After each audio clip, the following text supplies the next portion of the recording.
So let us take an example question. So if x is equal to a times t plus sin t, y is equal to a times 1 minus cos t, where t is a parameter. What is dy by dx? Let us look at this. So dy by dx, y is in terms of t, x is in terms of t. So dy by dx is nothing but dy by dt by dx by dt. So what is dy by dt?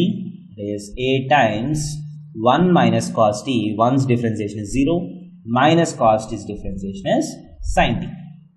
So a sin t divided by dx by dt, the differentiation of x is with respect to t is a times 1 plus cos t. A and a gets cancelled.